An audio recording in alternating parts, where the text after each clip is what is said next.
The end is coming. Prophecies are being fulfilled.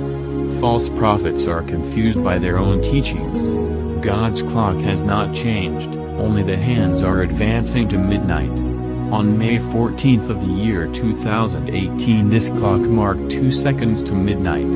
At that time, the pain principle began. Donald Trump inaugurated the American Embassy in Israel. It was the fulfillment of the prophetic sermon narrated in chapter 24 of the Gospel of St. Matthew. The next event to take place was also prophesied by our Lord Jesus and is written in verse 15 of chapter 10 in the Gospel of St. Luke. And as for you, Capernaum, will you by chance go up to heaven? No. You will go down to hell. Capernaum means city of chaos. A devastating earthquake will succumb to the most corrupt and perverted city on the planet, Los Angeles. There is Hollywood, the center of the cultural influence of the earth.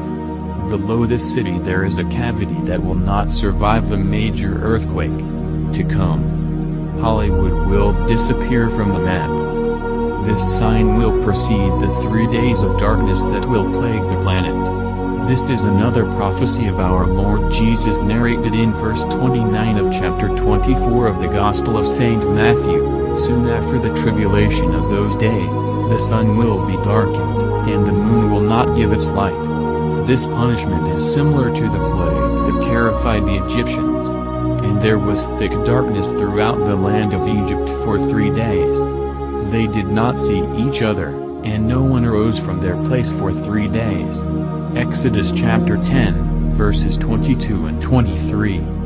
Remember that this punishment ravaged Egypt days before the Hebrews left. Hence it is understood that this event will take place in the near future before the teleportation of the chosen ones to New Jerusalem. It is notorious that soon the current Pope Francis will announce the New World Order. Here is a warning to all watchful Christians who await the return of our Lord Jesus. Do not fall into the demonic trap of lighting candles in these days of darkness. Know that this source of light attracts entities from the darkness. Candles are made from dead substances. Use lamps or candlesticks based on pure oils such as myrrh, lemongrass, balm, calamus or any edible oil. Beloved, keep on alert and remember, whoever is faithful to the end will be saved.